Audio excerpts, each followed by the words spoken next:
Canadian exporters are an inquisitive lot. I personally hear a lot of your questions, mostly at conference Q&A sessions, but also through direct conversations. Without hesitation, the top issue is our dollar, why it is where it is at the moment, and where it's going. There are lots of other concerns too, but this one is critical because no matter what's being bought and sold, our currency is a key determinant of the price. Concern has been elevated lately because our dollar has been all over the map.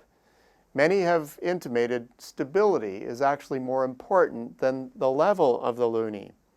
Is it finally settling down, or is turbulence here to stay? Well, in just the past 6 years, the loonie has soared beyond parity with the US dollar, has dived to 68 cents, then back up to 79 cents before moving to the mid to upper 70-cent range. This is unusually volatile. Movements like this are normally stretched over longer time periods. The heightened concerns of exporters are completely understandable. Contracts are struck and have to be honored at discrete times. In a period of turbulence, the difference between rags and riches on any deal could be a number of days. Exporters have learned how to manage through a protracted period of currency strength. Over and over, I'm told that this is no longer the issue, but that the killer is volatility. It follows that recent smoothing has been a big relief. After the early year gyrations, our dollar has hovered in a reasonably tight band between US 75 and 78 cents. Twitchiness is still there, with the currency reacting to daily news, but for the most part, the movements have been comparatively modest. Now, can we expect this relative calm to persist? There are many theories about day-to-day currency movements, and I've probably heard most of them. To track fluctuations, particularly in the choppy periods, we go back to the drivers we have found to be most influential over time. For the past 26 months, commodity prices have been a key mover. Don't expect our currency to ever stand pat when commodity prices move as much as they did in the past 2 years. Most agree, and we are with them, that the commodity price plunge is now behind us and that they are largely lined up with market fundamentals.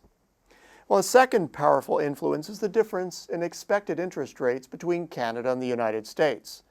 Quietness on this front added calm to the currency market over the summer, with most market watchers ruling out a September hike by the Fed.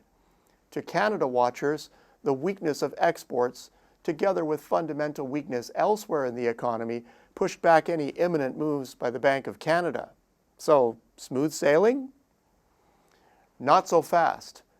Quiet on the interest rate front was snapped last week with speculation by Fed governors that an imminent rate hike was not off the table. Pressures have been building in the U.S. economy for some time that could prove to be inflationary if the Fed doesn't tighten. Analysts have been scanning monthly data for signs that would tip a rate decision, but the truth is that the Fed is having to see 12 to 18 months ahead, as that's roughly the time it takes a Fed action to have a noticeable impact on the real economy. Imminent rate action cannot be ruled out. Also, while commodity prices seem to have hit bottom, they are inherently volatile. Recent rumors of talks between Russia and Saudi Arabia, the world's top 2 producers, to curtail output were enough to jolt oil markets in the past few days. Add that to reports last week of considerably higher usage in the US, and suddenly the price bulls are out again. Other commodity markets haven't been as active, but the lesson here is that it doesn't really take much to get them going again. Well, then there's geopolitics. The shocking Brexit vote had an immediate impact on currencies. The morning after, markets bet heavily against the pound and have remained negative since. The euro also came under fire, and though it gained back a lot of lost ground, it remains vulnerable to developments on this very murky issue.